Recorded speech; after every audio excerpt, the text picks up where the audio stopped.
নমস্কার। রেসিপিটি শেষ পর্যন্ত দেখার জন্য সবাইকে অনুরোধ রইল। আমি আজকে এখানে তড়কা বানিয়ে দেখাবো। তড়কাটা বানানোর জন্য 5-6 ঘন্টা তড়কার ডালটা আমি ভিজিয়ে রেখেছিলাম। প্রথমে আমি প্রেসার কুকারে কিছু পরিমাণ মতন জল নিয়ে নিলাম। জলটা গরম হয়ে গেলেই তড়কার ডালটা এর মধ্যে দিয়ে দেব। এখানে বিভিন্ন রকমের ডাল মেশানো আছে, এগুলো একসঙ্গে প্যাকেটে মুদিখানার দোকান থেকে কিনেছি। এবার 5-7টা মতন সিটি বাজিয়ে নিয়ে এটা সেদ্ধ করে নিলাম। খুব বেশি সেদ্ধ করলে হবে না, গোটা গোটা রাখতে হবে ডালগুলোকে। আর এখানে একটা প্লেটে আমি টমেটো, রসুন আর পেঁয়াজ কুচি করে নিয়েছি, আর সঙ্গে কিছু কাঁচা লঙ্কা। এক তরকার হবে তাই এক তো নিয়েছি, আর কসুরি মেথি একটা প্লেটে নিয়ে নিয়েছি। আর একটা আমি মশলার পেস্ট বানিয়ে নিয়েছি, সেটাতে আদা, জিরে, শুকনো লঙ্কা, দারচিনি আর রসুন বাটা আছে। এবার আমি কড়া গরম হয়ে গেলেই সর্ষের তেল দিয়ে দেব। এখানে আমি সর্ষের তেলেই রান্নাটা করেছি, কারণ সর্ষের তেলে বহুগুণে রান্নার টেস্ট বাড়িয়ে দেয়। তারপরে 2-3টে মতন শুকনো লঙ্কা তেলের ওপরে দিয়ে দিলাম। বেশি কিছু মশলা এখানে আমি ব্যবহার করিনি। তড়কা খেতে আমরা প্রায় সকলেই খুব পছন্দ করি, তড়কা রুটি খুবই ভালোবাসি প্রত্যেকেই। তারপরে কাঁচা লঙ্কা, পেঁয়াজ আর রসুনগুলো আমি ব্রাউন কালার করে ভেজে নেব। ভাজা ভাজা হয়ে গেলেই তখন আমি টমেটোটা কুচি করে রেখেছিলাম সেটা দিয়ে নাড়াচাড়া করে নেব। পরিমাণ মতন হলুদ আর লবণ দিয়ে দেব। এবার লবণ, হলুদ আর টমেটো, সবজি সবগুলো একসঙ্গে ভালো করে আবার নাড়াচাড়া করে নেব। তারপরে যে মশলার আমি পেস্টটা বানিয়ে রেখেছিলাম সেটা দিয়ে এবার কষিয়ে নেব। মশলাটা যখন কষানো হয়ে যাবে তখন আমি ডিমগুলো ফাটিয়ে দিয়ে দেব। ডিমগুলো এবার একসঙ্গে মশলার সঙ্গে এবং সবজিগুলোর সঙ্গে ডিমগুলো ভালো করে ভাজা ভাজা করে নেব। নাড়াচাড়া করে এগুলো ভাজতে থাকবো। যতক্ষণ না এগুলো ডিমগুলো ভালো করে ভাজা হয়ে যাচ্ছে ততক্ষণ আমি এগুলো নাড়তেই থাকবো।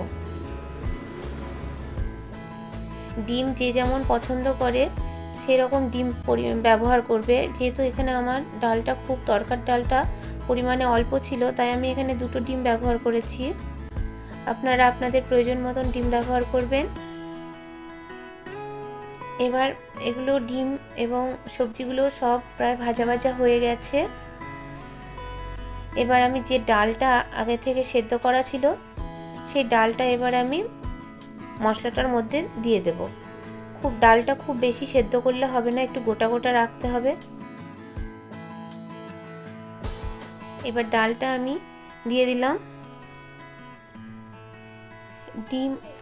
ডিমের মধ্যে এবং ডিম দিয়ে যে মশলাটা কষানো ছিল, এবার সব একসঙ্গে ভালো করে আবার কষিয়ে নেব। ডাল, মশলা, ডিম একসঙ্গে ভালো করে নাড়াচাড়া করে নেব। অনেকক্ষণ ধরে এটা নাড়াচাড়া করতে হবে এবং গ্যাসের ফ্লেমটা আমি লো ফ্লেমে দেব, নাহলে কড়াতে ধরে লাগার ভয় থাকে। এবার আগে থেকে আমি যে তড়কার ডালটা সেদ্ধ করেছিলাম তখন যে জলটা ছিল বাড়তি সেটাই আমি ডালের মধ্যে দিয়ে দেব, কারণ যত পুষ্টিগুণ ডাল ওই জলটার মধ্যেই থেকে গেছে। তাই আমি অন্য জল পরিমাণে অল্প ব্যবহার করলেও এই ডালে জলটাও আমি এখানে ব্যবহার করেছি।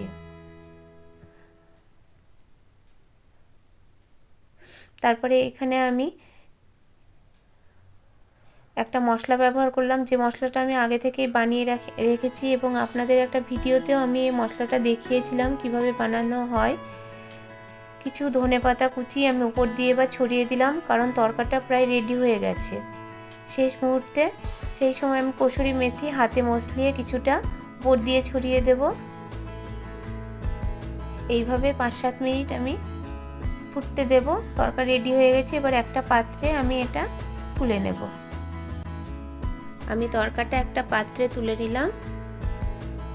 এবার তরকাটা কিভাবে দোকানের মতন স্বাদ আনা যায় সেই জন্য আমি একটা পাত্রে একটা মশলা বানিয়ে নেব। চলুন দেখি মশলাটা আমি কিভাবে বানাবো।